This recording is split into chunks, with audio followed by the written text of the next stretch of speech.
Sonic Boogie Woogie is dangerous. By listening to this recording, you immediately and irrevocably absorb a Sonic Gypsy, and all present and future members of the popular music ensemble are known as a Sonic Gypsy band, and many blame whatsoever for any of the following: accidental injury without limitation, physical, mental, metaphysical, emotional, financial, spiritual, or otherwise; damage incurred to hearing or any other organic apparatus; damage incurred to fixtures and fittings and or any other first, second, or third party property resulting from lending. Hello, welcome to Strange TV. This is JD Strange, and I'm joined by Mickey Banks from the legendary band Scorpio Rising, and now with Sonic Gypsy, with a fantastic new single just released. I like what you're doing to me.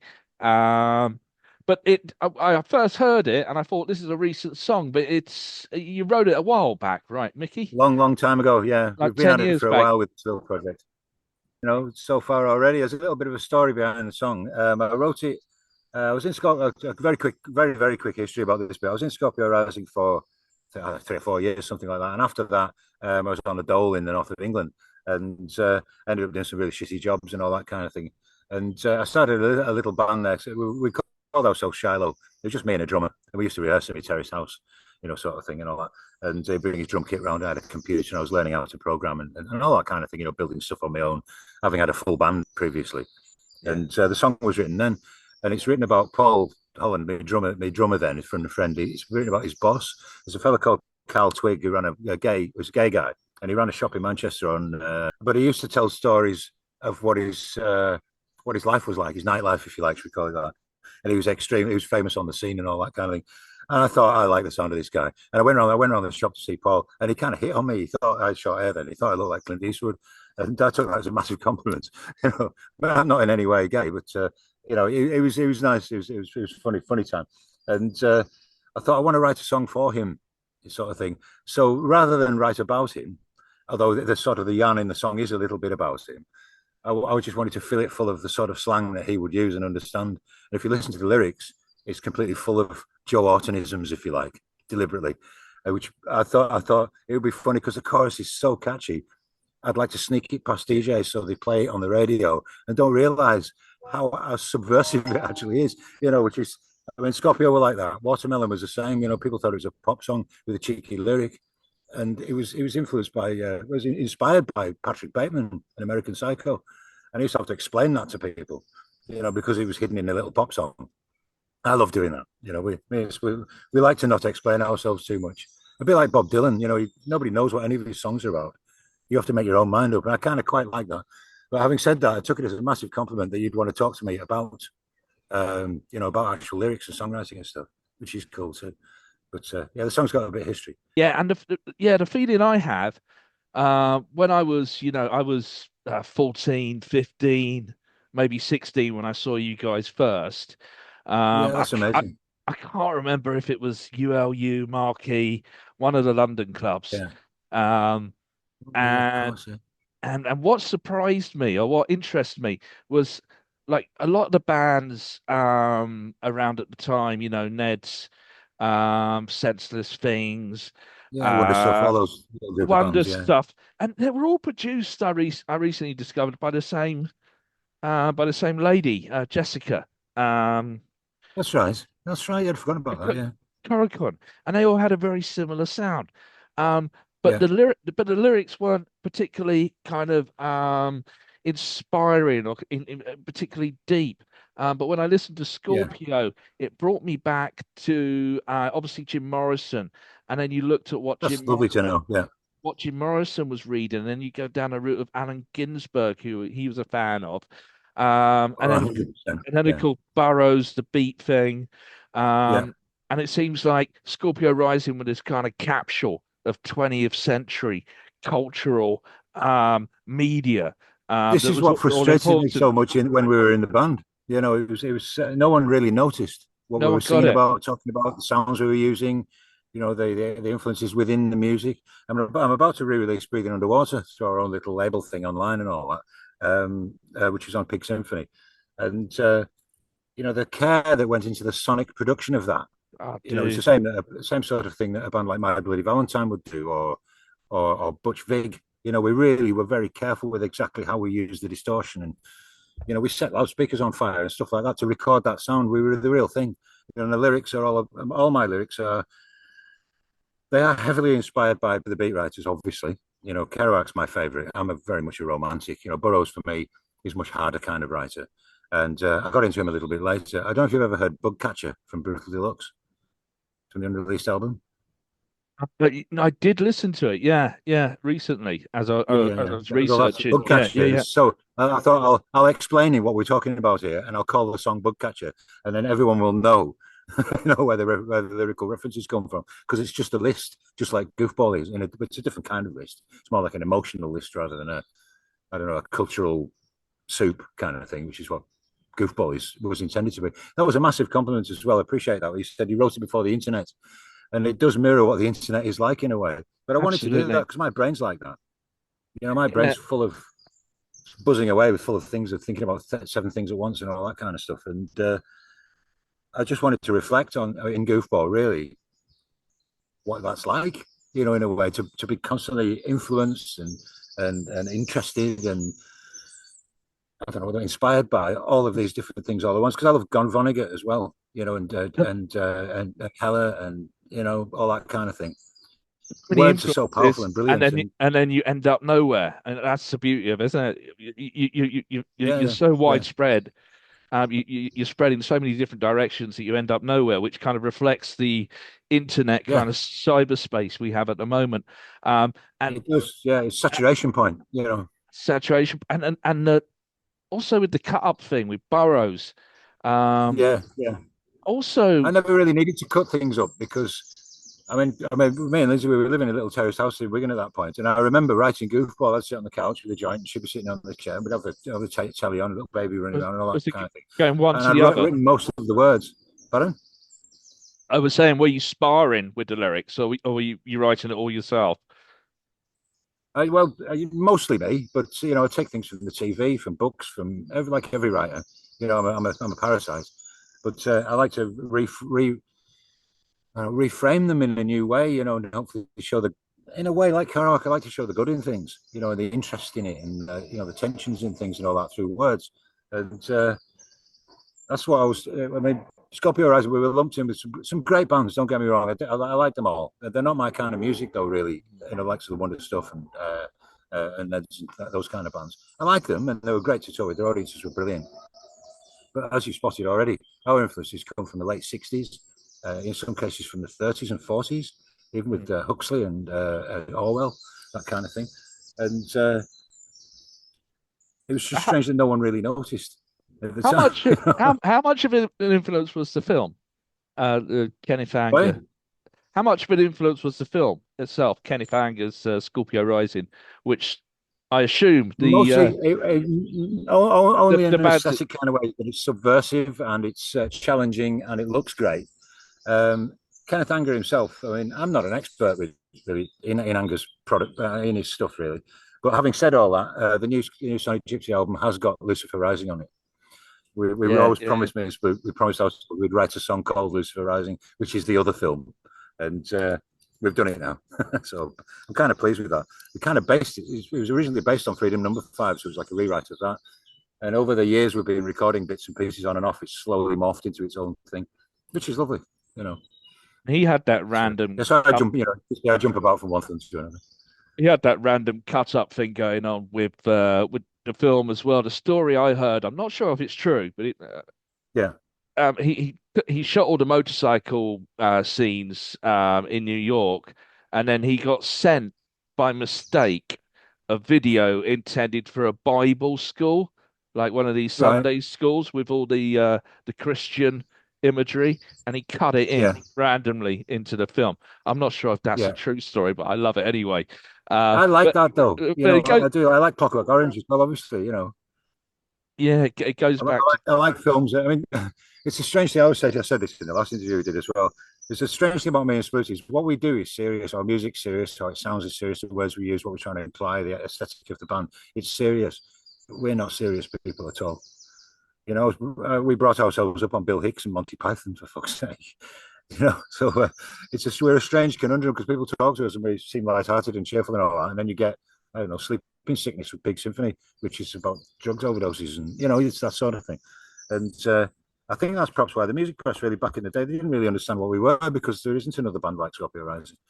Half of the band were a bit wonder stuffy, but Mace Blue weren't. We brought ourselves up on the Velvet Underground and that kind of thing. MC5.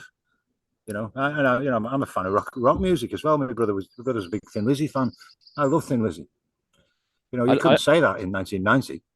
I listened to Appetite for Destruction recently and thought how well produced that was as an album. Yeah. And I would have been beaten up at school if I mentioned that in 93, 94. Yeah. Yeah. It's a strange one. It's very different times now. I do like it that you can do anything you like now, and no one fuck. It's brilliant. So what's the difference between producing Peak Symphony? Was that digital, or was you still using tapes and shit then? No, it was very much tapes. Both Right. all Scorpio was done on 24-track tape. If it was done at in Liverpool, and Pig Symphony was done at Rockfield, and some of it was mixed at Amazon, except for Breathing Underwater, which was recorded at Ed's Garage in Camden, which is an amazing experience. That's why I wanted it to be a single, because it was part of an EP, and the record company took the A side off and put Silver Surfer. They made the wrong choice there. Sorry. They made the wrong choices there. I mean, I bought Silver. Well, they did though, because we were inspired by Nirvana. When they came over and we listened to the way they made Beatles song arrangements, fuzzy, brilliant guitar playing, wild stage antics. We loved it, and we thought, well, we're the English equivalent of that. And for me, Breathing Underwater was somewhere between Kashmir and Step On. There was nothing like it at all. It's groovy and it's heavy and it's dark and it's sonically highly advanced in a way. It's all organic fuzz and stuff like that, weird compressors and ripped speakers and all that kind of thing. We regarded that part of it as art. It's painting with sound. It was Oceanside was a lovely slow builder as well, wasn't it? Yeah. It's a dark one. It's supposed to be writing that song for all our lives. I don't even think it's finished yet. It's A minor and C with me singing on it. It's been about 10 different songs, and it ended up as Oceanside on Pig Symphony. Oh, hang on, I gotta get my breath back for a minute. And Evelyn was one of my favourites of that thank you. album. Evelyn's my mum. Oh, beautiful. I wrote it for my dad when my mum died. Oh wow. Yeah, all the lyrics. It's all written to my dad. If you listen to the words, it's you can tell it's from me singing to someone else. Someone else whose sky is turning grey and all that kind of thing. Oh, I had no idea. He loved it as well. Yeah, and he liked Apocalypse Ranch from Brutal Deluxe as well. It's got the chorus, "You're the heart of my obsession." He applied that to my mum after she died. So he didn't like rock music, my dad, at all. He liked jazz, classical music, didn't understand anything at all. I went up to see him just before he died, and he came into the kitchen. He's quite posh, but he was a nuclear scientist. And he came into the kitchen and he goes, "I say, Michael, that Led Zeppelin are really rather good, aren't they?" At 73 years old, I went, "Oh, Dad, we could have been talking about that for all our lives. What the difference between that and Pulse Planet Suite is, because they're related, music, of course." I wanted to. I picked up on Monroe as well, Bob Monroe, right, with the last podcast, and this is something I've been talking about with people on other shows. This move towards kind of esoteric, magical thinking, call it the occult, whatever, consciousness migration. There seems to be this real drive nowadays towards the idea that consciousness is not generated by the brain, right? It's not generated by. I never thought it was. All my adult life, I've been knocking on things, going, "Might not be real," It's just sensation, all of it. So you've always known that. People have been saying you're mental for thinking that. Of course, it's real. I still argue with Sploot. He's pretty much a physicalist, should we say, what a materialist. And I'm not at all. I don't know what I am and where I am and what I'm doing or why I'm here or anything like that, which I like. I love the mystery of it. People don't seem to realize that's the exciting bit, is you don't know. It's 50-50 when you die. It's interesting that if you read Burroughs back when in the 1950s, he went to South America looking for ayahuasca, way before the college kids were doing it on their gap year, because he read something in one of the science magazines about the Russians using it for telepathy. So that fascinates me, and I think that's connected to why you're able to write so well, Oh, it's kind. Thank you. and objectively as Yeah. well. You write objectively about characters in your life that you've met, rather Yeah, than absolutely. Yeah. so Your many new album's full of real people. so many pop songs are all sort of me, aren't they? Awesome. Yeah, I wanted to go back to like when obviously 1980s, late 80s, when Yeah. kind of the new wave turned into kind of indie Yeah. and Manchester kind There's of a bit between story that. There's scene. Yeah, explain that for us. there's a lovely little bit between that, which we were part of in our own special way, I think, me and Sploot back in Manchester. I'll give you a little potted history, shall I? Is that all right? Please do, Have you yeah. got time? Yeah, okay. Split with me, we were in a band called Breadline in Cumbria, and we were influenced by our Big Brothers records, which were like Bad Company and Jimi Hendrix and everybody. I found Mark Knopfler was a big influence for me lyrically because Yeah. he wrote story. Dylan for me as well. When I discovered Desire by Bob Dylan, it blew me away, and I listened to it over and over and over, and I still do because it's like a fucking Rothko painting. It's got everything, in all in one album. And the lyrics are things like Hurricane and Joey, and they're just ISIS. I mean, there's Oh, not many rock singers can take you to Egypt, in a split second. And I love that storytelling, the kind of panoramic feel you get from that sort of stuff. And I like Knopfler as well. So, but our little band back then was inspired by Thin Lizzy and um, Dire Straits a little bit, and Hendrix and Blue Cheer, and 60s grunge and all sorts of things like that. We didn't know anything about alternative, what you'd call alternative music then. And then Split went to art college, and I went to work as an apprentice at a nuclear power station. So I was hanging about with the bikers and people like that, and the young apprentices and that, and they were into the Smiths. I'd never heard of them. And so we started listening to that kind of thing. Split went to art college to design cheese-shaped furniture, and that's a long story. In Carlisle, which is, I mean, bless Cumbria. Back then, it was a tough place to live as a long-haired kid musician. They thought we were gay. They thought we were weird. They thought we were girls. I mean, I liked Hanoi Rocks back then. That kind of thing. We always loved the Stones and the Beatles, and I didn't really know a great deal about alternative music, and until he went to art college and came back with Sisters of Mercy's first album, which it is as good as the Velvet Underground's first album in many ways.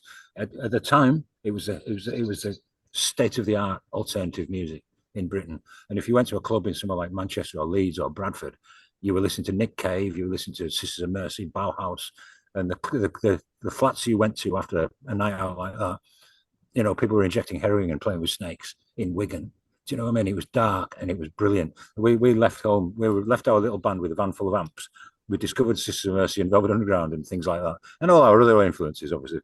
And we made a 3-track sort of gothy demo tape at Shap Studios in the mountains, which I've since discovered is where the Shap Avenue is, which was the biggest prehistoric monument in Britain, miles bigger than Stonehenge, which is right up my street right now. And did a demo with Guy Forrester. We didn't even have a drum machine, so the producer, he had a Linn drum, which was about 6 foot long drum machine. We had pressed keys on it. This is 1986. There was no such thing as electronic music really. It was only Kraftwerk, or Giorgio Moroder.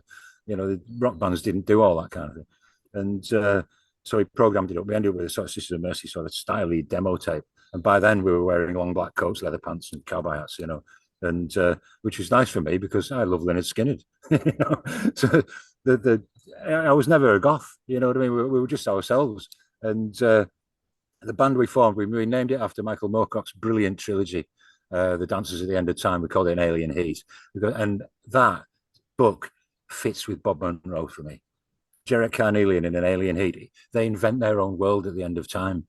I've always been Jarrett Carnelian, and Sploot is Lord Jagged, who has flying trains with cows in them. And, I love Moorcock. Obviously we love Hawkwind too, same thing. Actually met Nick Turner in the car park once.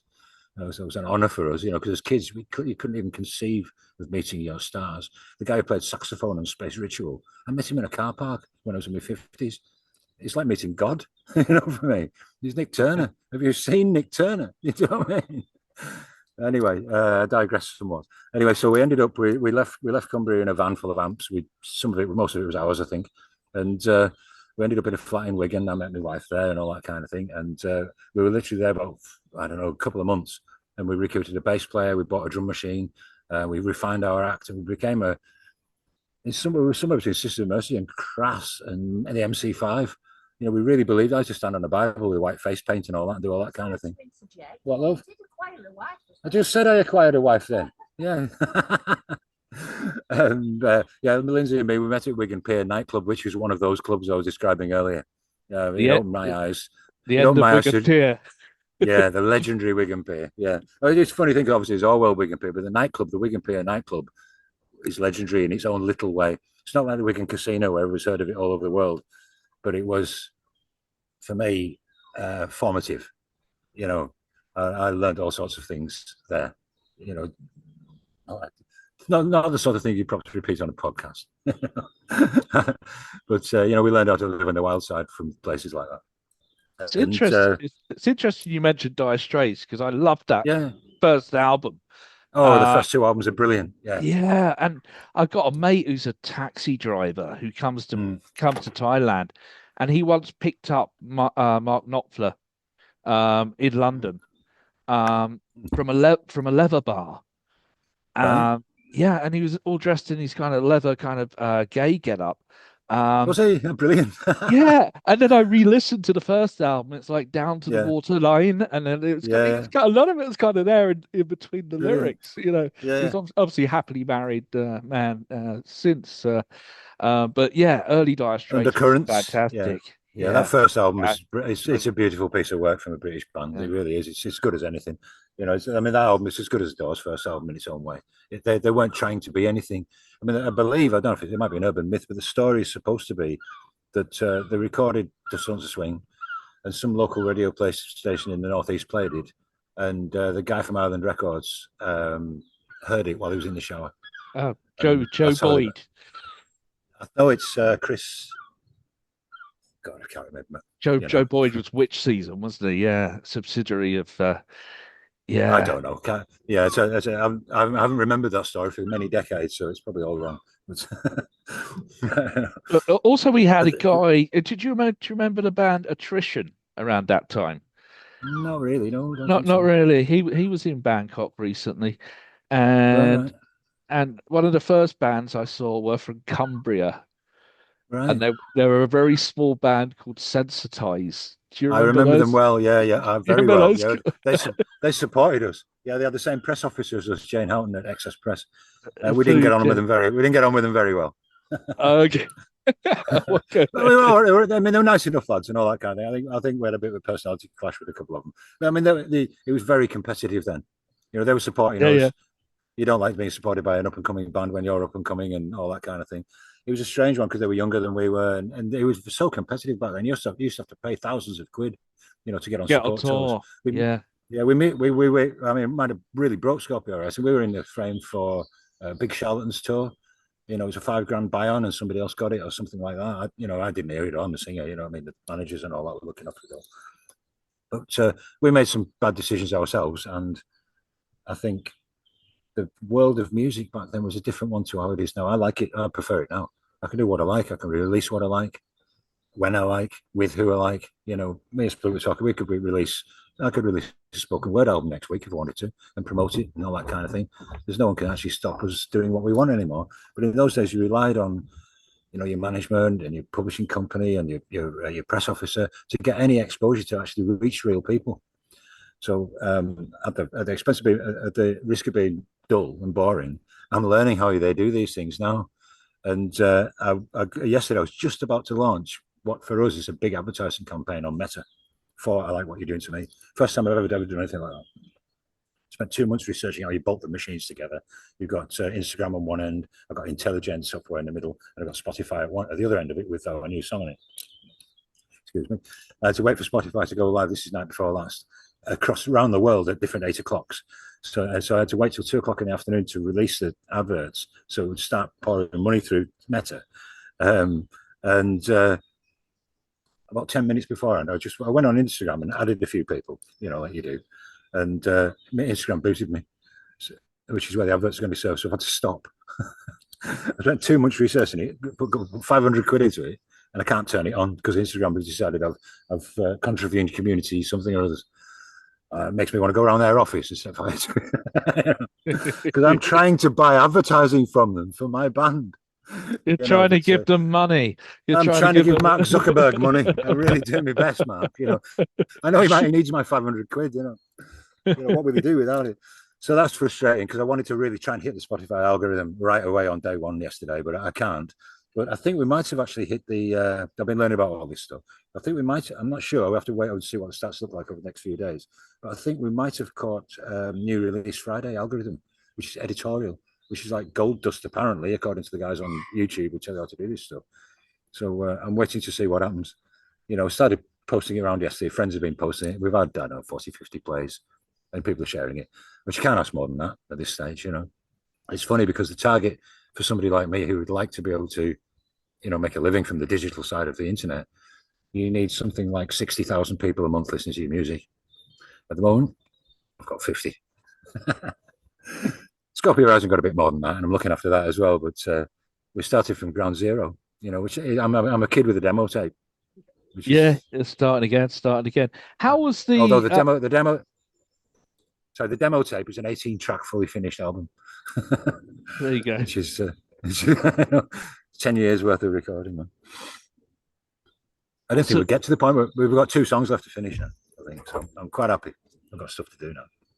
Sorry, go on. I wanted to get to Sire. Go on. Got it. How was that moment? Because I know, obviously, it went from euphoria to long drawn out disappointment. Like a lot of major record labels, they were the wrong label for us entirely. They were probably the wrong label for most of the bands they signed. The story of Sire was this. Scorpio were really in the ascendant. We were flying along, and I think we headlined the Marquee. And it was just before that we played Andy Ross's birthday party, which was Blur's manager. And they were just breaking and all that kind of thing.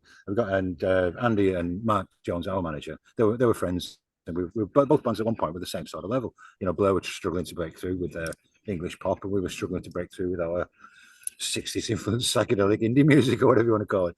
And they used to talk to each other and complain about the music press to each other and all that. And then Blur started to take off and all that kind. We played with them a couple of times. Once in I think it's Warrington Working Men's Club. I don't know if they'd remember that. Well, they're at Wembley Stadium. Anyway, where was I? Oh yeah, Andy Ross's birthday party. Yeah, we had to play some different stuff because you're only allowed to play 3 songs. We were invited to play the gig, which is a big deal. It was all press there and all that kind of thing. It was at the Powerhouse, only little place. And I can't remember. I think maybe somebody like Sensitize or somebody went on first, and then we went on and we played songs we'd never played before. We played Sliver by Nirvana, which is one of my favourites. It's a gorgeous song.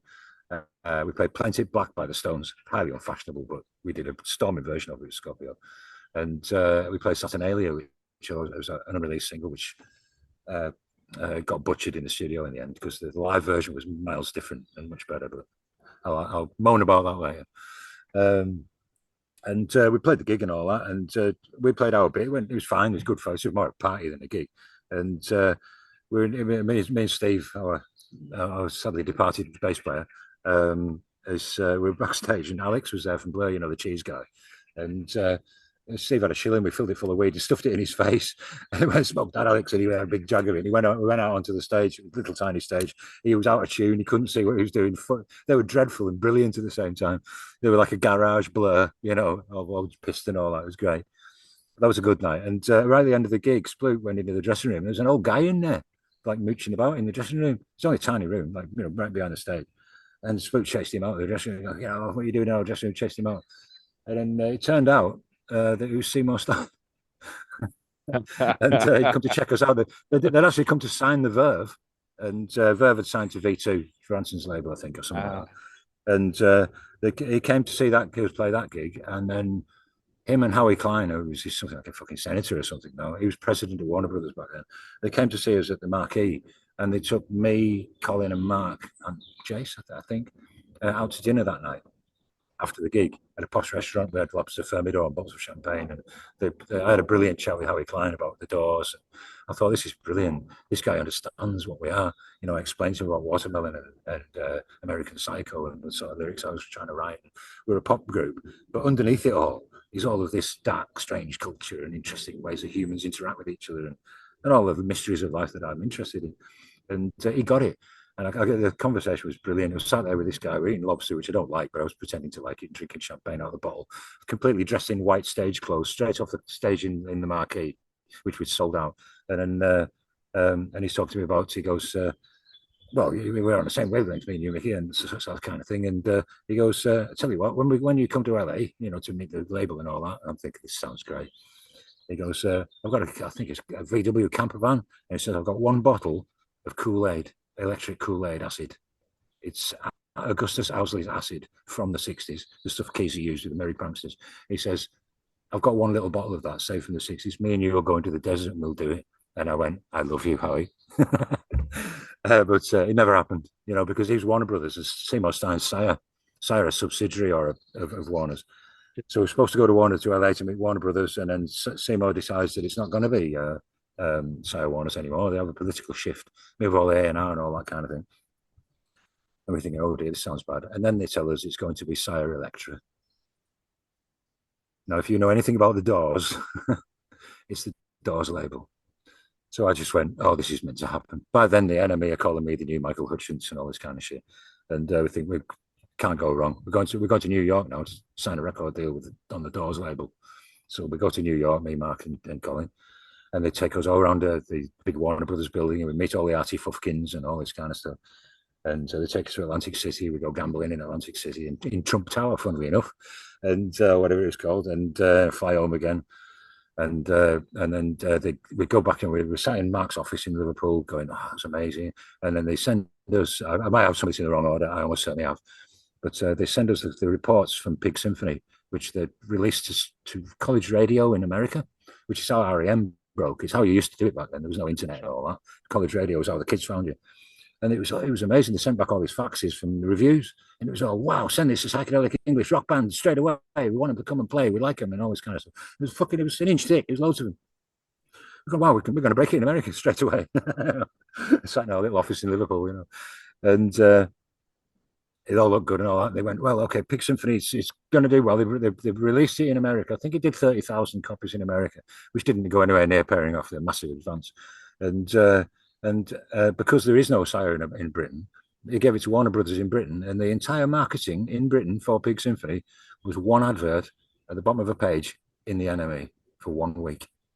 And obviously, you know, it went into I don't know if it even did go, it probably didn't go into charts on a major label. I don't know what happened to it in the UK. We don't know what happened, how many units were shifted, but they just gave up on it immediately in the UK. And then because we were Sire Electra, we had a whole new load of A&R people who didn't know who we were. And they said, well, we want you to come do another album. That was great. That's going to go, but we want you to go and do another album. So we went, oh, okay then. Got another advance for another album, slightly smaller publishing deal and all that. And so we'd written some of it, but most of it was written in Warrington Rehearsal Studio. And that was what Brutal Deluxe was. And it's weird hearing it now because it's fucking years ahead of its time in some kind of weird way. You know, Split was using octave shifters and stuff like that. You know, lyrically, it's got some of the best stuff on it, I think, really. It's quite strange. But when I listen to it now, we bear sort of a much more similarity to a modern rock band or, you know, one from the last 20 odd years. Something like The Killers, you know, something like that, where they're just writing your own fucking songs in your own style. And it's actually surprisingly commercial. You know, there's I can't believe it when I heard Tranquilizer Breakfast, which is about the electric chair. It's really catchy. You know, it's got trumpets in it. I thought, well, this should be released, so I'm going to start releasing. Once I've got a couple of Pig Symphony, I'm going to get Goofball out of the way, maybe another one off Pig Symphony, and then Pig Symphony, because I can't release Pig Symphony until I've released the singles off it. Because if you release an album, you can only pitch one track to Spotify, so I'm going to spread them out. And at the same time, so I can't release Brutal Deluxe till later in the year, and then I'll do 2 or 3 off Brutal Deluxe, and then the whole album in December, I think. And people will be able to stream it for the first time ever. It's never. Yeah, I mean, you can hear Brutal Deluxe on YouTube. One of the engineers put it up years and years ago, but it's never been promoted or anything. And it's, fuck knows. I don't know what I'll have with it because it's very good, you know. I've got so much music to release now. It's just unbelievable. I'm sure I was telling you about something else then and got sidetracked. Was I thinking about not releasing it then after at the time, just because the sales of Symphony weren't what they No, it's nothing to do with expected? that. They What just was what was the reason? we had one A&R lady at Sire Records who was a friend of Seymour's, and I think might have even been an intern, bless her, and that was our Yeah. A&R representative. And they had other bands that they liked, and we were just lower down the priority list because all the A&R people had their own favourite bands, and we didn't really have an A&R person to fight our cause in the label. You know, they had some great material to work with, but you know, it's just one of those, and it went on for months and months and months. This is how funny the end of it was, really. The band had split up, and Sploot went on tour with Ian McCulloch and Will Sargent, Electra Fiction, Echo and the Bunnymen guys. And he was in New York with them. And our record company label lady went up to Sploot and said, oh, we're looking forward to releasing the new Scorpio Rising album. He said, you don't know, do you? The band split up months ago. We started to split up and sell all the stuff to pay the tax bill or something like that, you know.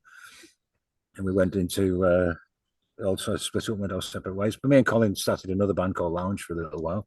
You know, we had samples and break beats, and it was quite good actually. We did quite well. We had Nick Nickel managing us briefly, Black Grapes manager. We were a bit short of, I don't know what it was really. You know, I think we were almost like a busted flush in a way where we gave it everything with Scorpio. You know, I missed all sorts of things in normal life because we just did that 24 hours a day. I was on the dole, had no money. We were still doing it every day, all day. You know, I mean, something like Goofball, the lyrics to Goofball probably took a month to write on and off, you know, sat up in bed all night, and, you know, on the road and all that kind of thing. It was just constant. And I'm still like that really now. Even now doing this now is the same for me. And it's lovely that people are interested in the actual real us now, rather than a sort of what Scorpio Rising is supposed to be in the music press. One of my favourite moments of how silly it was back then is we played in Preston once. I told this story on the other podcast. Played in Preston once, and we used to, because Loaded, Primal Scream had done Loaded, and me and Sploot got all of the cultural references in that immediately, especially the fact that it is Sympathy for the Devil.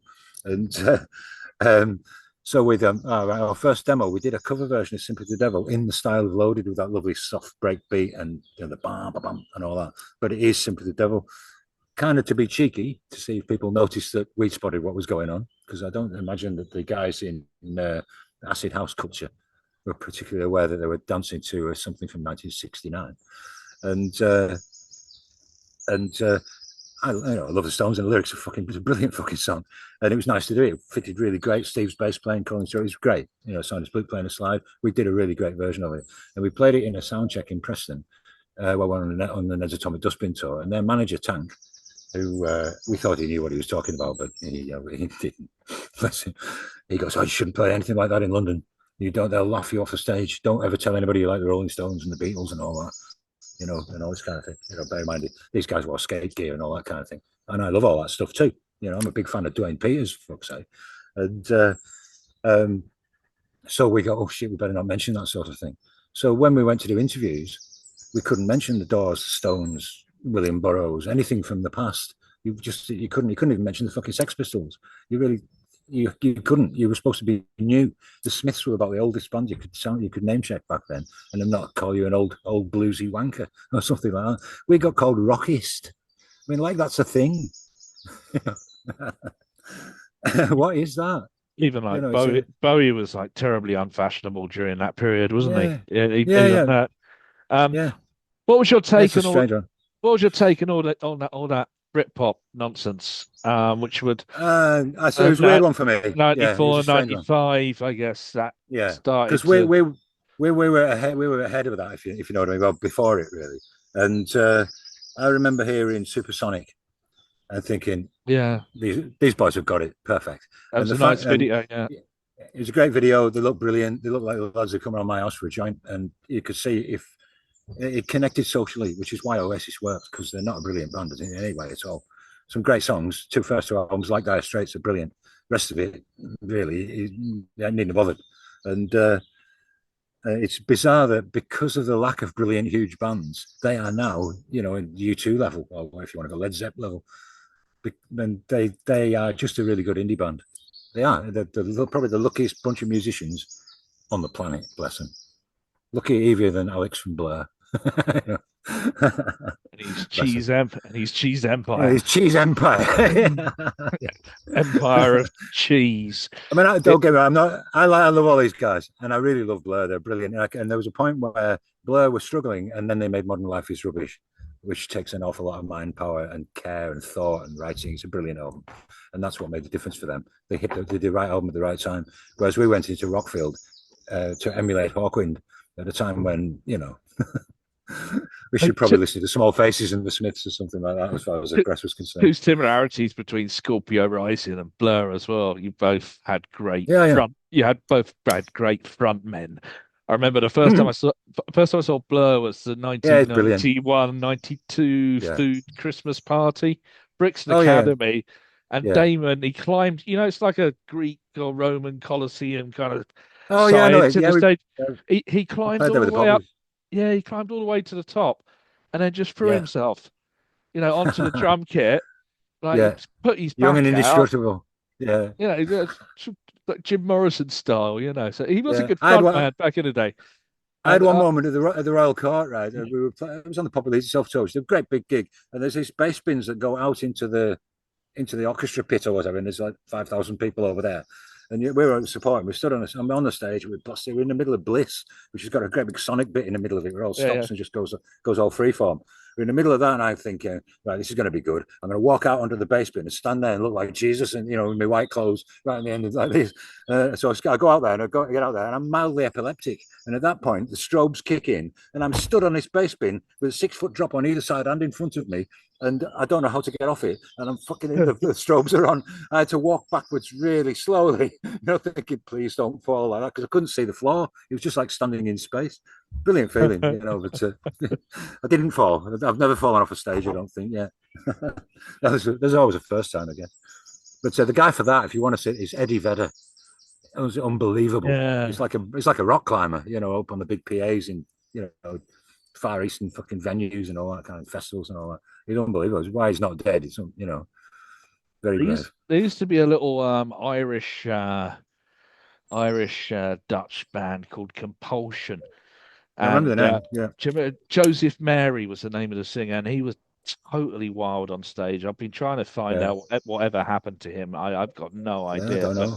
But he was absolutely crazy, and that it's essential for me. It's part of being in a band, isn't it? That performance element. It's difficult to explain. I always say to people, the most exciting part of it for me is the euphoria you get. There's two moments in a gig that I really love. The first one, particularly with Scorpio, and now with this band as well, because I don't play guitar so much now. It's just a mic. I remember maybe I've photographed it in my brain and made it up a little bit. But there's a moment when we used to open with Burnout.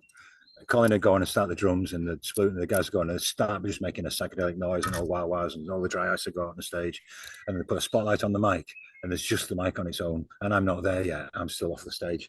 That moment where you know where you're going and what you're going to do, it's like coming up on almost any drug. It feels like that. It's the anticipation. They say the only thing better than sex is the anticipation of sex. Yeah, right? Very much so. It's a similar thing. Yeah. I'm not sure it's entirely true, but and the other one, and I get that with this band now, because Splut and Dwight and Vince and Shireen and Ed, the lineup I've got now, they're by far the best. I'm not slagging the other guys off, because they're all brilliant. They're great musicians. Yeah. They're incredible musicians. Ed Grimshaw, the drummers. He could play for the Chili Peppers. So could Dwight, our bass player, 62-year-old American geezer. He's unbelievable. One take, you know, and so's Ed. One take in the studio on a track. They just do it. They're old masters and that kind of thing. But they're young kids at heart as well. Dwight's got 3 Harley Davidsons. Do you know what I mean? He couldn't have a cooler bass player. He goes back to America to shoot things with his mum in the garden. And then we've got Ed Howard, the drummer. He's like, bless his heart, I love him to bits. He's so quiet. You know, it's almost like having a geography teacher playing drums. And you look at him, he's not moving, but the sound coming out sounds like John Bonham at Madison Square Garden, and as good as that as well. It's unbelievable. And then of course I've got Splut, who's always on my right hand side. We and him have been in bands since we were at school, and we just have a rapport now. You know, we do things like we do a track. It's not really a song. It's just Bo Diddley rhythm. from the first Sonic Gypsy album, which is 10 years old now. It's just about delirium and me talking about me, one of my best friends, me drug dealer, who's dead now, Dirk. I love that song. Yeah. Oh, lovely. Well, it's all about my Tranquilizer breakfast gets mentioned, doesn't it? There. Tranquilizer breakfast cooked on Sheffield steel for the master of ceremonies. Exactly. Well, yeah. That's Dirk. Right. Dirk was only about 40 when he died. He was about 20 stone. He was a sort of bikery kind of character. He lived with his mum and dad. He was incredibly sad. He'd been a heroin addict, and he was one of the most beautiful people I've ever known in my life. And I used to get my weed off him. And I wrote Zero is about Dirk as well. And that is my favourite Scorpio Rising song, the B-side of What Should Have Been Breathing Underwater, the heavy version of it. That is Scorpio Rising at our best for me. And I forgot what I was talking about. Okay, three quick fire questions, and they're all about our albums, or they're about bands, right? And favorite albums. So first up, Velvet Underground, and Nico, White Light, White Heat, Velvet Underground, third album, Loaded. We're not going to talk about Squeeze unless you like it, but out of the four, which one do you prefer? One. It divides people, this question. You've missed one.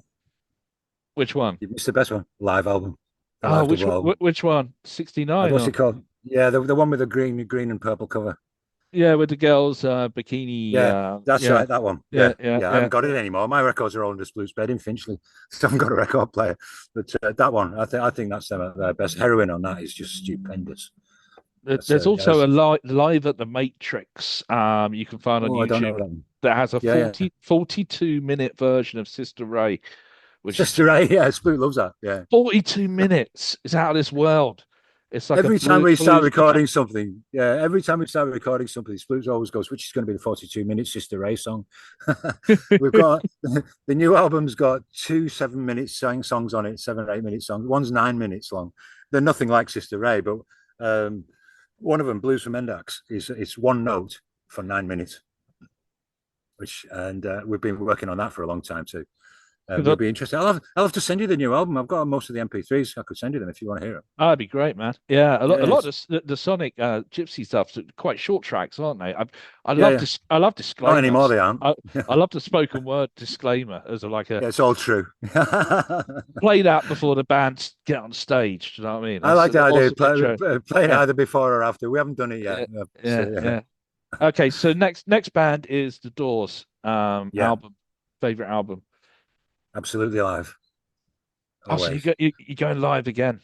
Yeah. Well, it's got that mixture of, it's got Backdoor Man going into 5 to 1 on it, and it's got all the Celebration of the Lizard on the last side. I mean, that is, for me, it's beautiful. Celebration of the Lizard. Me and Split used to recite it to each other when we were 18. We know it all. All the, it's got Not to Touch the Earth in it, and the words for me. What I love about Morrison is I don't necessarily really understand what he's talking about, but it feels good. It looks good what he's describing. Tomorrow I enter the town of my birth. I want to be ready. It sounds like Julius Caesar. Do you know what I mean? Julius Caesar at 26 years old in leather pants. I like that. How can you not? It's like reading Fitzgerald or something when he was 23. It's like, can you see that on my fingers? Gifted. That is JDME. B. The last one is one off a bit. Yeah. Okay. That stands for James Douglas Morrison Banks, which is my late son. Awesome. That's what all of this is. All the tattoos are all memorials. We said. I'm like a walking tombstone, which is what a bluesman should be, really. I think, at my age, something like that. Anyway, absolutely. Just you collect the scars and wear them proudly. I think in the end you have to. Right, albums. Doors. I love the first album. I love Waiting for the Sun. I find Morrison Hotel a little bit too trad in parts, but I do like it. And I love Soft Parade. Oh, really? And I like Strange Day. Yeah, I love Soft Parade. Yeah. I mean, I have this funny thing. I like things that aren't quite right. I love Mott the Hoople. They're a brilliant band, but they weren't right. I like Slade, another band. They're brilliant, but the songs, Because I Love You, is just a beautiful song. The Beatles could have written it, but look at them, for fuck's sake. I mean, Mott the Hoople, somebody said that, Mott the Hoople are glam rock. He goes, no, they're not glam rock. They're welders in drag. And that made me love them even more. Sometimes an album can be too technically good, like Pink Floyd, Dark Side of the Moon. It's too... Yeah. It's like machine music, right? I mean, it's superb. It's superbly crafted. It's wonderful. It's a feat, you know, but Yeah, it's yeah. Have you ever listened we to it on mushrooms?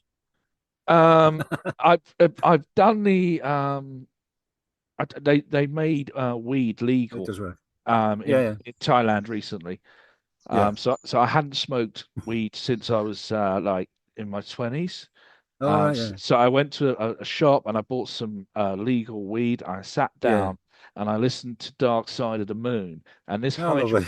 this hydroponic shit is like 30% THC. Yeah, it's And strong, man. You know, yeah. I was convinced, and I mean convinced, the whole album was not produced by human beings. It was made by extraterrestrials. It was an alien, like a record. It's beautifully made. What a lot of Everything. people don't know as well, that's one of the very first albums of rock music to use click tracks. That's why it's so clinical.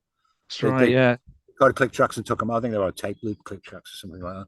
One of the most And disappointing things I ever found out about with tape loops is "Staying Alive" by the Bee Gees, because that is one of my favorite tracks. It's got such a wicked groove to it that you know, it's a CD cocaine night out track to me, not a cheesy. You know, it's like there's a Kylie Minogue track the same. They're dark sounding when you listen to the right frame of mind, yeah, but that loop in the middle where it drops at the end of the chorus, where it just sits on the loop like that. yeah, I dude. thought he was the best. I've been saying to people, he's the best drummer in the world. Fucking tape loop. I only found out about him. It's like I found out about a year ago. it's like it's like fool's gold, isn't it? Did you ever do Yeah. the Wizard of Oz experiment with Dark Side of the Moon, What's that? where you play the Wizard of Oz, the film, and you start the Dark Side of the Moon at the same time, No, no, and no. they sync up?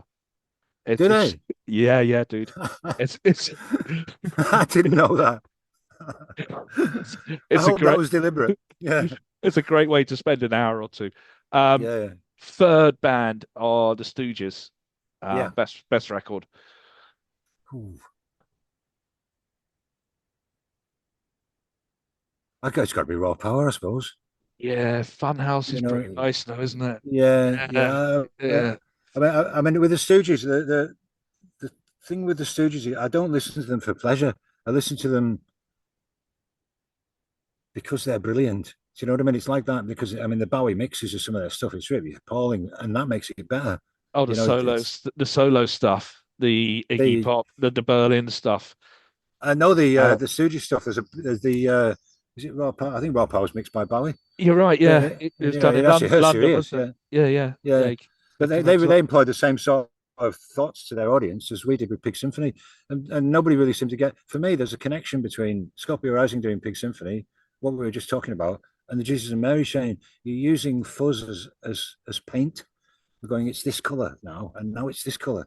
You know, we're turning things in and out like that, like a programmer does when they're banging in the 808s in the and then squelching things. We do that with fuzz tone, and I still love that. I don't know why. You know, it's you need that brown noise, don't you? that That dirt. Yeah, that yeah. dirt, and that But brings me on. yeah, go on. I was going to ask about AI Yeah, yeah. music, which has no dirt, no brown, no The guys at work mistakes. played me a track yesterday at work, and he goes, "This is done by AI," and it sounded like the Staples singers. Yeah. It sounded brilliant, you know, beautifully produced and all this kind of thing. But I mean, I've heard Otis Redding live. Do you know what I mean? And there's no connection at all. I mean, I struggle. I drive around in a van sometimes doing normal work things, and I've tried to listen to normal radio, and I can't listen to Radio One. I try to. I try to appreciate what they're doing and listen to. Because I love me. I love learning new music. I'm not great at it, but I do. You know, and I struggle to find new music which it just has a depth of feeling in it that older music has. I don't know if that's just an old guy thing. But having said that, I mean, for me, Josh Wink's Altered State of Consciousness, one of the best records made in the last 30 years. It's just some squelching, but the attitude in it is fucking wicked. You know what I mean? It's as bad as, it's as it was naughty as can be. it was a Noviation base station, wasn't it? Rather than the I free don't on even know. I free. don't know what it. Yeah, it's lovely. Yeah, yeah. This new analog machine had come Yeah. out, the I Noviation. discovered through that. I discovered Detroit techno. You know, really Yeah, early stuff that sounds like it's made on a digital watch. I like that. I did a radio show, my little radio show. I did a whole program of Detroit techno because it's fascinating. You know, there's no sound in it. It's just little tiny bleeps and all that kind of thing. And I like this minimal. You know, I don't know why really, because I'm not that sort of guy at all, really. But I did. You know, and I still listen to. I can't remember the names of the guys now. They're all mysteriously strange one-word names and all that. But it's from the 80s. You know, nobody here ever talks about it or seems to know about it at all. You know, it's the roots of all dance music. I don't know. I find for AI, like I sometimes listen to it as background music if I'm writing or I'm working. Or I have never some listened to like it. Arabian like market music going on in the Oh background. yeah, I get that. Yeah, But yeah. it's weird. Lizzy quite often. No Lizzy, lyrics, but yeah.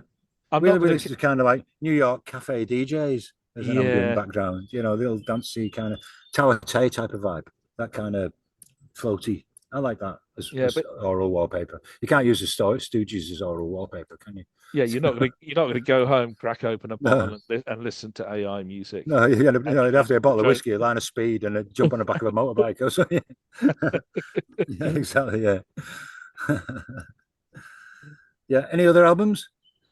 I uh, tell you, I, one of my I, favorite albums, which nobody would go on. perhaps well, no, you think of it is, and I recommend anybody who likes proper rock music to go back and re-listen to this one again. Is Space Ritual by Hawkwind, the whole thing. It's just Yeah. brilliant. It's a mess. They're obviously all on drugs. They don't care what the audience thinks of them. They're in their own world while they're playing it. But Brainstorm and Master of the Universe on that, there's nothing like it. There's nothing like it. You know, it's completely euphoric, and everybody there's let go. You can feel it. It's recorded in Hammersmith Odeon or something like that. It sounds like it's from Mars. You know, and I love that about it. It's even got it's got Bob Calvert and Michael Moorcock words in some of the tracks. Sonic Attacks Moorcock, and you know all that with all that 48 pulsing. hours to Hammersmith. Did you ever see them live, Hawkwind? Hawkwind, yeah, but Yeah, a later incarnation years later. I didn't see not the proper lineup with Lemmy. not with Stacia and Yeah, I'd Lemmy love and to. I've got yeah. Stacey on Facebook though, which is quite cool. Eh? She calls herself an artivist, as an artivist, which is lovely. She's an old lady now. Beautiful. Yeah, Awesome. yeah, it's funny. I had T.S. McPhee on Facebook as well briefly. He's the original guitarist from the Mighty Groundhogs. He's like the British Beautiful. Jimi Hendrix in a way. Yeah. So he had to stop playing because of illnesses and all that kind of. It's going to be interesting for me. They diagnosed me with angina a few weeks back. I've got a few other underlying blood pressure things and all that. I haven't done a gig since October. I'm wondering what it's going to be like. It should be all right, I think. It's usually the adrenaline takes over, but yeah, that will be quite interesting. I haven't done an hour set for quite a while. Well, I'm sure it'll go well. I'm sure it'll go well. Yeah. Okay, I can only die once. Yeah, you're gonna die, but well, you never die, according to yeah. Well, exactly. You'll come across Joe McMoneagle, no doubt. Then No, you haven't. Okay, if you're interested in Bob Monroe, you must look at Joe McMoneagle. Joe McMoneagle is known on the internet or by himself or whatever as Remote Viewer 001. Have a look on YouTube. I've spoken to him, and he's the guy who he worked with. What? Oh, she's shouting a wasp out of the boat. Like hinge and brackets of rock and roll. What was I going to say? John McMoneagle. He worked for CIA, he's a military guy, and he had an out of body experience. I think it's something like you'd have to get him to tell the story. It's on YouTube. It's something like this. It's somewhere like Austria or somewhere. He's having a military meeting in a restaurant with all dodgy sort of intelligence type people and all that, and he gets poisoned. You know, somebody poisons him, and then something bizarre happens, and apparently he watches the ambulance all the way to the hospital, watches himself being resuscitated in the hospital, and then he sits up inside himself in the hospital and goes, first thing he says is, "My God, we don't die." And he was recruited because he'd done a load of tours of Vietnam and had the sort of knack of where he always survived. They recruited him into the CIA, into MIT, whatever it is. And you have to read the whole story because my memory's terrible. And he got involved in the remote viewing thing. I remember as a kid, I was sitting at 3 Tons in Whitehaven, and the mate Con came in and says, "Have you heard what's happened here?" I was only 18, probably pissed on snakebite, you know, and in leather pants and leather jacket, you know, little Hell's Angel. And he came, "Have you heard about this guy in America? He supposedly found a Russian submarine from by lying in a bed and using thought power." And we were like, "Yeah, of course he has. That's a load of shit." And then years and years later, I get into Bob Monroe and then I find McMoneagle. McMoneagle worked and trained with Bob Monroe to help with his work with his recovery rate with the CIA sessions that he was doing. And apparently what he did was they put him in, he trained, he'd done some of this before. They put him in a room and they want to know what's going on in Russia in the Cold War. And they give him some coordinates. There's a great big warehouse factory thing here. We don't know what they're building it for, what it's for. Can you find out? So he does that. He does his thing. Goes, yeah. And no, it's not actual projection. It's there's no images. You'll have to look it up. I can't remember now in the detail how it technically works. But they do remote viewing. They concentrate on something with no input at all, and then he goes, right, he does his session and he goes, right, okay, this is what's happening. And they go, what is it? He goes, they're building a massive nuclear submarine in there. And there's armaments going in one end and trucks coming out the other end. And they go, don't be stupid, it's nowhere near the sea. It's like a mile from the sea or something like that. And he goes, well, he has an argument with the guys there and all this. He says, you put me to all this work and you don't want to believe me. And he tells the whole story much better than me. And he goes, you need to use your satellites. I want you to check what happens in that factory from this date to this date. It's really important, and he manages to persuade him to do that. So they put the satellites up on those dates, and sure enough, there's a huge nuclear sub in a harbour, a mile away, however far away it is, in the sea, with the thing moored next to it and all that, all being prepped and all that kind of thing.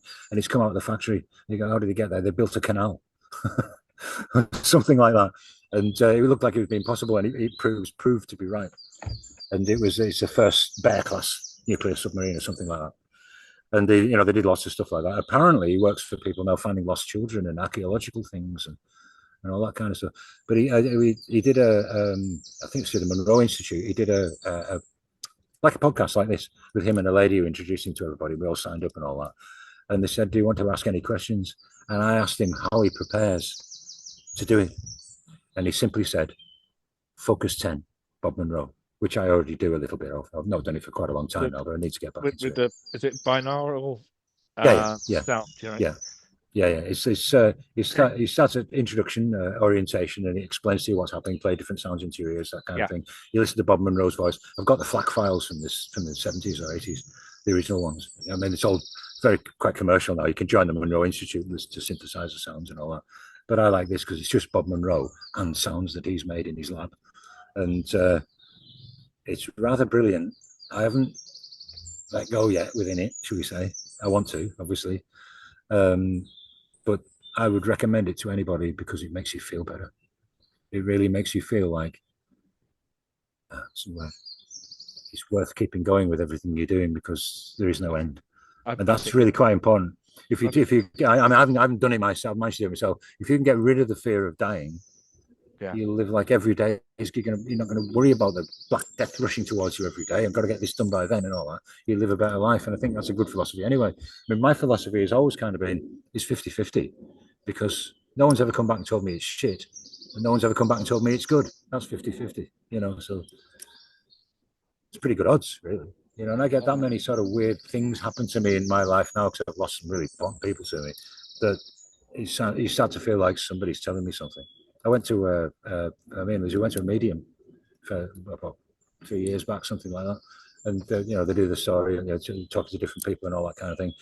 And I sat right over on one side. We turned up on spec. There's no way they knew who I was or anything about me at all. And I sat right over on one end out of the way. Didn't catch her eye or anything like that. Just in a little village hall in Broxbourne or somewhere. And she talked to somebody about their past relatives or something like that. And then she just looked around, looked at me and said, does March the 14th mean anything to you? My birthday. And she went on to describe our Jim, various things about him and all that. And although I don't believe it because I don't believe anything really. I don't necessarily believe this is real or anything like that either. I accept it, and I just try to accept things. I just take them in and live with them because neither you or I know how or why the universe has been put together, and we're not supposed to. I mean, my favorite analogy is you take an ant and put it on a cylinder head of a Formula One engine. It doesn't know what a crankshaft is. It doesn't need to. And we're the same, really. We're here to experience this, and we are experiencing it. And me and you are doing that right now. And it's the value of that is infinite. It's a beautiful world, and people are so busy doing things in it that they don't stop to realize it's a fucking miracle that they can even be in it. It isn't it? It's a wonderful thing, and I've tried to reflect that. I got that from Kerouac, really. He looked at the beauty of everything including the Republican Party and fucking, all sorts of terrible things. But he looked at the beauty of it, and I read On the Road in one go straight away the first time, like you meant to, and that left its mark on me forever. I'll thank Spook forever for giving me that. He introduced me to the Doors and Kerouac, and you don't really need much more. That's the best music and some of the most beautiful words. And both of those things have inspired loads of brilliant other things, including me, which is, thank you, whoever did that. Yeah, the 20th century gave us so much. Oh, yeah. But I mean, this is the trouble when you look back at other periods of time. They did too, but I don't think a lot of people now are looking at that all the way. I mean, you'll probably know about me from stuff on Facebook and all that. I mean, I go to the solstice at Stonehenge, not to go to the solstice. My son's ashes are there, because he did go to the solstice. And I go there because it's a ritual that we have for ourselves now. And the rituals like that, you create your own things that matter entirely. Most people think it's their bank account and their house and their car or their politics or whatever, but it isn't. That's all entirely sidetracking you from who you actually are and what you want to do right now in your life. It's just fluff. It's like goofball. That is what goofball is. It's an illustration of the mess you have to fight your way through to just be a normal human and be happy. We shouldn't have to bother. All of those things in goofball are delightful in their way. Flavor Flav and Corkscrew and Altitude, they're all it's got some of my friends in there. It's got some of my heroes in there. It's got diseases in there. Mickey Mouse Slaughterhouse. Yeah. There you go. There's Kurt Vonnegut and Walt Disney straight away. It's also Charles Bukowski said the worst thing about America was Mickey Mouse. Yeah. And in a way, it's the best thing as well. The weird, dark, evil side of things is interesting, isn't it? I always say to people, think about the human beings who leave a mark. So from a long time ago, that we know their names. Yeah, Plato, Caesar, Henry VIII, and then you get to the 20th century. I've only really got Hitler and Elvis Presley so far. In 1,000 years' time, who are they going to remember from now? Who mattered? It might be Trump. It's usually the bad people. Dylan, dude. Really, Caesar wasn't a good guy. Hitler isn't a good guy. It's we're gonna remember Bob Dylan. I think Bob Dylan. Oh yeah, I mean, I like the Shakespeare. Yeah. I mean, people are going to remember the genius of people like Michelangelo and Rothko and people like that. They are, but they're an undercurrent to the general society. The general society at the moment, though, people they seem to just be obsessed with. Arguing with each other about what whether there's brown people next door or who lives where or what color hat you're wearing or which sky fairy you worship. It's all a distraction, and I have to say that the world now feels like a much less much more transient sort of place than it was when I was younger. It feels like somebody could break it completely any minute, which is interesting. It's a bit like the Cold War but worse. Because in the Cold War, you had evil people and reasonably sensible people. Now you've got psychotic, psychedelic lunatics and evil people on either. I mean, we can't see when you start looking at things like Palantir and all that kind of stuff. We don't really know how the world is working anymore as ordinary people, which is a bit of a shame. It used to be you get up in the morning, you light a fire, you kill something, you eat it, and you're nice to your neighbours. Now all of that's been taken away in a way, and we're getting up, we're plugging in. We're absorbing information which we don't need for a happy life, which isn't really good for the human race, I don't think. Although there's a kickback underneath it all. You've got people from all sorts of walks of life experimenting and talking about spirituality, if you want to call it. I don't like calling it spirituality because it sounds like a religion. Reality, it is to me, is the not knowing of how things work. But people are looking into that now. From Bob Monroe to the ladies around the corner who play with gongs. The people are interested in things that aren't materialistic now. It's actually a little trend, which is lovely. So I'm drinking what we call Nam Dang. This is red water. This red Fanta, but we have a little spirit house. So we offer some of this red water to Shiva, to Ganesh, to Buddha, and to like the Thai Earth Mother Goddess, right? It's just a little ritual, just a little thing we do, and it's the opposite to doom scrolling. It seems like being angered or being angry is a leisure activity at the moment for people. People want isn't it? It's entertainment. they want to be enraged Yeah, by yeah. news media, Mm. and they see that as some kind of entertainment. And that's bullshit. Yeah, yeah. I mean, it doesn't fit with me at all. I'm a psychedelic Uh, lefty. I was when I was young, and I am yeah. now, but I wasn't in the middle. You know, I was heavily involved in all sorts of internet startups and stuff like that, which is how I've got some idea of how to run the meta ads and all that. I was in search marketing. I sold huge, great big marketing things and advertising to people in my weird gap between Scorpio Rising Lounge and Jimmy and the Destroyers, which do you know about Jimmy and the Destroyers? I don't know about Jimmy and the You Destroyers. don't know about Jimmy and the Destroyers. That sounds fantastic. Right, the best band I've ever been in, and I will ever be in, and anybody will ever be in, was called Jimmy and the Destroyers. Me and Spoot hadn't seen each other for years. Right, I'd moved out to the north and down to where was I? Where was I living then? Yeah, near Hammer Hempstead. We rented a nice house. I had a proper job with an internet company and all that. So I'm good at talking and persuading people to do things. Obviously, I learned all that in a band. It's far easier to run a business than a band. Because you run a band, you've got one guitarist crying on your shoulder because his girlfriend's left him. You've got another one who doesn't like the musical direction. You've got one over there who's bought too much fucking heroin. You know, it's like that. You know, got one that doesn't like where we're going tomorrow, and it's like that. You know, and they all need wages and mortgages to pay and rent and all that kind of thing. And they don't seem to realise that the band comes first, no matter what. You know, we split out that way. We like Jagger and Richards. You know, you can die around us if you want, but we're not stopping. And I always lose my thread here. I go on a tangent. Jimmy and the Destroyers. Jimmy and the Destroyers. Yeah. Well, Jimmy and the Destroyers, I was in Hemel Hempstead, and my son was 19, 20, something like that. And he was on the dole, and he's a drummer. He's playing drums, and the stuff he liked was Minor Threat, American hardcore, that kind of thing. Dwayne Peters, that sort of stuff. Leftover Crack, who I love, and obviously discovered through him. And he liked No Cash, all that kind of thing. And he played drums like that in the house all day while I was at work, which drove his mum mad. So I said to him one day, let's take your drums to a rehearsal studio and make a big noise. I've still had a bass guitar. It's one of the old Squire bass thing from Scorpio. I had nothing else at all. I didn't get anything out of it in the end.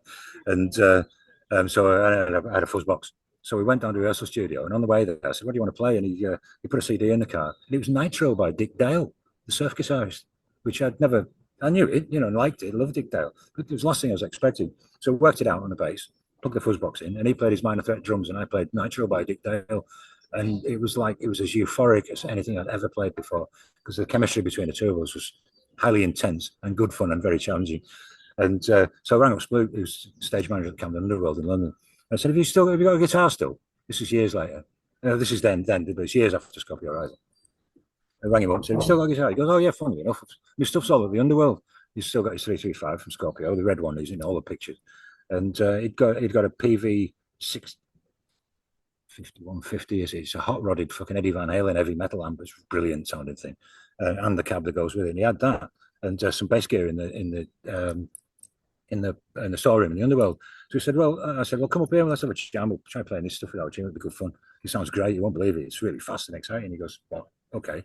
And they said, hang on, let's not do that. You bring your stuff to me at the Underworld on the day it's off. I'll let us in and we'll do it on the stage in the Underworld, which is where we'd play with Scorpio with the Smashing Pumpkins and stuff like that. I thought, yeah, go on then. Let's do that. It'll be good fun doing it on stage. It'll be good for our Jim because he's never played in a band before. It'd be good to be on a stage. So we go do that, set up, not looking at the audience, pointing at each other. And the drum kit that he decided to use was a kick drum, a floor tom, a snare drum, and one cymbal. Didn't have a hi-hat or any tom-toms, anything like that. Total minimalist. And Sploot set his amp up and all that. And I'd sent him a CD in the meantime of some of the tracks that Jim wanted to play. It was Mizzaloo from Pulp Fiction. It was all surf stuff. Pipeline by the Shantays. I like all this stuff, but wasn't really an expert in it. And so we learned Mizzaloo and Nitro. And we were playing it. It's fucking great fun. Because me and Sploot just looking at each other. I was playing the bass with fuzz on. No singing at all. Totally instrumental. 3-piece power trio. And we go, what should we call this? And now Jim goes, well, it's like hardcore, but it's surf. Surfcore. It's called surfcore. So we invented surfcore. I mean, bands like Clutch and that couldn't touch us. Do you know what I mean? We blow them off the stage, no bother. Because Sploot's a psychedelic guitarist. And when he was in Scorpio Rising, he was incredibly restrained with what he could play. Because indie rock music doesn't have solos, doesn't have harmonies, it doesn't have free-form jamming, it doesn't have blues notes, it doesn't have feedback really, it doesn't have ambient sound in it. And he does all of that stuff brilliantly. He can play like John Fogerty or Jimi Hendrix or anything. And the genius of the Destroyers was we reduced rock and roll music into 3 people, 3 drums, and 2 notes. because I used to play the bass like that, double speed bass like that. So we would play the surf tunes like that, just one note at a time. So at any one time, we were only playing 2 notes and playing 4 drums. So that was, it couldn't be more minimal than that. There's nothing, you couldn't take anything away, it'd still be a rock band. And we supercharged it. And because it sounded so brilliant. What happened was we were playing in the underworld, there was nobody there, it's all dark and all that. And the bouncers from upstairs, Nick, the Greek guy, and a big Rasta fella came downstairs, and they'd been listening to us, and they went, "Are you a band?" And we went, "No, we're just having some fun." He said, "You should be a band." We went, "Oh, well, all right, then we'll learn some more of these." So we went away, we worked out Pipeline and Apache, and then we got a bit adventurous, and we worked out Spanish Caravan by the Doors, and it was a brilliant instrumental. And Split started using octaves and wah-wahs and stuff like that. And we developed the sound into something. Well, it's almost like a fantasy band. We've got Jim who played. He could play. We could just look at each other and play. We didn't need to count in or anything like that. We just start, like the Smashing Pumpkins used to be like that when they were young. They were just fucking brilliant, just tight. And Splut's got Freeform on one side. Me and Jim just held the rhythm down. But I thought, well, I've always loved Motorhead. I was brought up on Motorhead, really. I went to see them when I was 14, and I've told this story a million times as well. We Carlisle Market Hall at 14. Managed to get in there, got my arms on the stage. There's some heavy metal bands supported them. When Motorhead came on, they put some sort of smoke on the stage, and then the roadie walked past and switched all the standbys on the Marshall stacks off, and you could hear them. They're all on fucking 10. So it goes, every time you switch on, you hear it go. You could hear the hum off the back line, because in those days it was real back line. It wasn't headphones and all that. It was loud as fuck, which is how we did it with the Destroyers, and we still do. And he did that, and then all the lights all dim and all that. And Lemmy walked to the stage. Before he played a note, he stood up. We are Motorhead, we play rock and roll. He looked like he was 20 feet high. And I just looked at him and thought, I want to be you, and I want to do that. And I did. But Motorhead, the sound that they have, the 3-piece, the Eddie Clark, Phil Taylor 3-piece, is something like the Destroyers sound, was sort of based on that in a way. Because what I did with the bass, I've got an Electra Harmonix fuzz box, which has got a clean and a distorted signal. And I took the clean signal out and put it into a bass amp and stack. And I took the dirty signal out and put it into a Marshall amp, a guitar amp. So when I played the bass, I sounded like Motorhead. When me and Jim played without Splut, we already sounded like Motorhead. So it sounded like a guitar and the bass and the drums at that full tempo. And then you put Splut on top with all these psychedelic delay pedals and all that. And we sounded massive, but we were tiny. I love that. We were in many. I keep name checking Rothko, the artist, but his minimalism, I've tried to apply that to that band, where you only have what you need. There's no spare on it. It's just the bones of it and the engine. And we played with the Damned and Agent Orange and all sorts. And the rockabilly circuit in London loved us, because we were playing Pipeline by the Shantays. Our tagline was, we play music from before the Beatles ruined it, which we don't even believe, but that was Jim. That. But we did 2-3 years of gigs with that. You can find us on YouTube, Jimmy and the Destroyers. I'll check that out. I'm just having family. It was cathartic. I'm having family trauma about Motorhead, because my mum used to date Lemmy. Oh, really? Before I was born. Yeah. So that's quite a dark. That's an interesting connection. Yeah. A dark piece of family history. That's pretty rock and roll, though. My mum used to date Lemmy. That's pretty. I tell. I don't think she was the only one. No, I doubt it somehow. Yeah. All the same, mate. You've got a bloodline all the way to the source right there. That's pretty cool. I'm impressed. Awesome, buddy. I will check out Jimmy and the Destroyers, and I'll send you some stuff as well. So, have I got your email? I'll send it to you. Send me your email. I'll send you a WeTransfer link with the new album in it and some links to the Destroyers. Because the Destroyers stuff online is live, and it's a mess. But we recorded 3 tracks with Tail Miller, who produced Scorpio and The Verve and all that, as the Destroyers live in a studio just for our own benefit, and gave the CDs away. And those recordings, Spanish Caravan's on it, and it's quite a piece of work. It's heavier than Scorpio and Sonic Gypsy. Which is what we actually like, which is cool. I can write. I digress. You must have things you wanted to ask me that I've just talked over. I do apologize. I mean, we've done most of it, dude. If you send me some stuff, I'll be happy to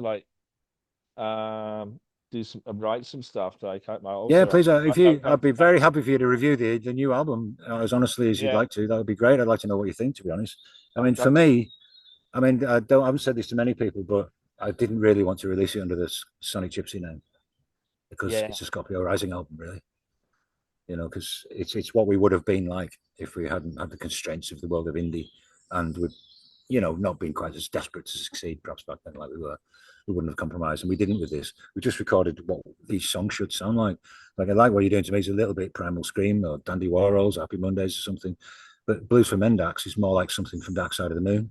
There's a spoken word track on it, 7 minutes long, and me just talking. It's just a poem I wrote about living on the boat. There's a few little, there's two more catchy ones as well, like What You're Doing to Me. One of them is it's called Freak of Nature, but the first line, unfortunately for radio, is Monday morning it's a drag, makes me feel like smoking crack, which might be a bit of a problem. And there's another one called Everybody Needs a Friend, which it's almost like a homage, as they say, to there's a Rolling Stones track called Waiting on a Friend, which I loved as a kid. I love the videos. Yeah. It's sort of a tip, a tip in the hat to that. But it's totally autobiographical. It's it's just apologizing for who I am. A bit like Born a Rolling Stone, where his first line is, "I didn't mean to cause a trailer destruction," because I didn't, but I have. Well, we all do one way or another, dude. Yeah, seems to be that way, doesn't it? Yeah. Okay, Don't mean to. Any last words? Advertising, obviously. Stuff. Lovely, thank you. I'd like to say to anybody who listens to the TV show, for a start, I love the name Strange TV. That is definitely where I belong. So thank you for having me. And a big hello to everybody who watches and listens. That's a lovely thing. And you're supporting an excellent podcast. And as far as I'm concerned, we are a band. We're more sort of a collective. It's me and Shireen and Sploot and Vince and all that. We've got everybody from a 19-year-old guitarist to a 63-year-old bass player from Florida. And if you'd like to help us in any way like that, I'll be running a crowdfunding thing going on for probably a little while to try and raise funds for my meta ads to get the songs out to the world. Because when in the days of record companies, we used to rely on that big chain of people to get to people. Now I can just save up money, put it into meta, and people in Mexico can hear my music and our songs and our words. I've got a direct route right to people. It costs quite a lot of money to do it, and I'll probably never hit critical mass where the streams pay for the advertising. But I don't really care anymore.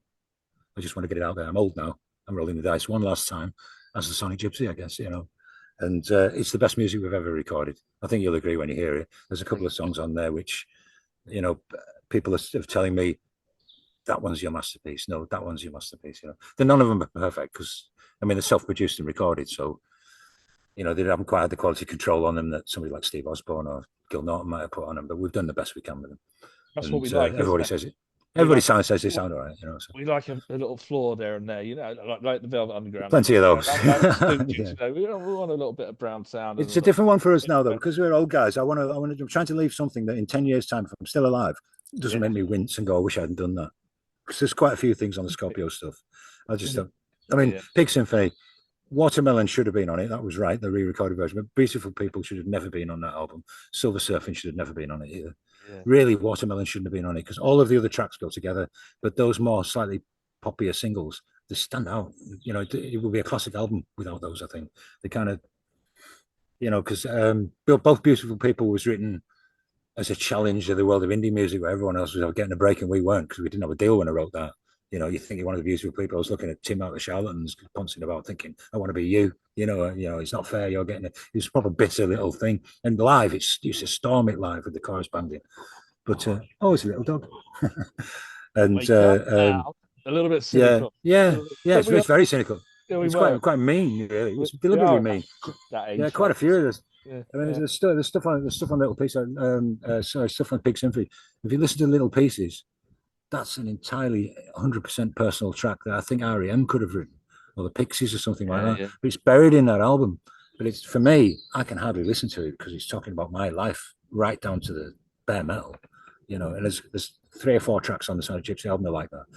Leave This World Behind in particular, when you hear that one, Sometimes that's the best stuff, man. Sometimes that's the best stuff, which you find difficult to revisit. That's the stuff you write. There's a track on the new album called Love Don't Show No Mercy. And I wrote it on a boat, marooned in the rain somewhere on the back of a map, just feeling lonely about everything, wishing things could be different and all that kind of thing.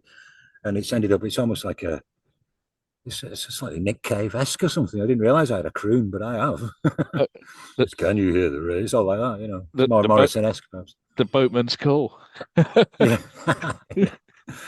But yeah, they've all been written in strange places. There's a Mouthful of Cactus on the first Sonic Gypsy album. We're going to re-record it for this one because we've got a new version of it with Ed playing on it, which is about 7 minutes long. It's really powerful. And I wrote that on the back of a fag packet in a Ford P100 truck, following a wheelie bin. People around cleaning the wheelie bins with a jet wash in Wigan in the snow. 7 a.m. and the schizos, that's exactly what I was doing. It's the thing, dude. If you're an artist, you can't stop. They talk about just giving up and and not releasing anything. If you're a real artist, you can't do that. Can't stop. The new Sonic Gypsy album, the new album, we finished the last album 12 years ago, I think, and we started some of these songs. We started writing them then, and it's nearly finished now. Most of it is, but there's 2 or 3 tracks to finish off. And it's been whenever we could afford to get in the studio, because it's 300 quid a day in the studio. It's just me and Flute, and he's paid for most of it, to be honest. We've crowdfunded some and all that kind of thing. But we've relied on the favours of others, really, in the main. All of the band just come and play. You don't ask for any money or train fares or anything. You just come and join in. And I can't say thank you enough for that. The guys are such brilliant calibre, coming and hanging around with a crazy old dude like me, playing my songs for me so brilliantly. What can you say? It's an honour. And that's the thing that matters to me now, is hearing them. And now I want other people to hear them. So I've not written anything for quite a long time now because I'm desperate, really, to find out what people think of these things. Every time I've sent the album, like I'll send it to you as a WeTransfer to perhaps 6 or 7 people who I really trust, and they've all come back and said, "Shit, man, you've made a classic." I think, have I? Because we've been listening to these songs for 10 years. You can't be objective anymore. Yeah. I'll be listening going, there's a hi-hat right in that. Whereas the people are just going, oh, those words have broke my heart. It's or whatever. You don't really know. So it's been an interesting experience because I wanted people to tell me what the singles should be. And I picked this first one because I've wanted to release it for ages. But now I've got people saying, it should be Everybody Needs a Friend. It should be Horses. It should be this. It should be that. Which is a good sign. Means all the songs are good, but it makes it difficult for me to pick lead tracks. And go, well, release this now and put some money behind it. Because that's how it's happened now. Sometimes what I really need is that it's time to let the audience decide, isn't it? Yeah. That's what we're doing, really. Yeah. We had a lovely response to Strangest Things EP, the Scorpio EP as well. And I met a guy who's been helping me since then. I've sent him a few quid as well for his help as well. A guy called Andrew Olson is on Facebook. So if you're watching this, Andrew, which I hope you are, thank you, mate. He's made the adverts for us, for the video adverts, from loads of rough, raw footage that I've collected over the years on my phone. And then it was funny, though, we paid to all these lovely adverts made. And then I went around with my mate Gal's house and we filmed one with dressed up in the cowboy hats and masks. I just waved the phone around and shouted the words at the phone. And people like that too. That costs nothing. So it seems people like stuff that you just make yourself now, which is interesting. Yeah. DIY, dude. Okay. Yeah, 100%. It's been an absolute honor, Mickey. Scorpio Rising. Oh, what can Sonic I say? Gypsy, legend. Really great talking to you, and really looking forward to listening to the new stuff. Yeah, I'll send you the whole lot. Yeah, tell me what you think. Thanks for your time, brother. It's been My brilliant. pleasure. Yeah, Cheers. anytime at all. Take care. See you soon. See you, buddy. All right. Cuts, broken bones, wounds, fits, viruses, diseases of any kind, loss of faith, unexpected religious conversion, car breakdowns, loss of sense of humour, unwanted visitations from the devil or any other similar entity, imaginary or otherwise, loss of self-esteem, loss of financial and social status, loss of dignity, clothes, jobs, or all three. Any unexpected change of mental perspective, personality, perception, viewpoint, or personal circumstances resulting from talking to, knowing, hearing, seeing, liking, not liking, endorsing, touching, or being friendly to the Sonic Gypsy, including without limitation, taking his advice, believing anything he says, feeding him, buying him a drink, taking him anywhere, going anywhere.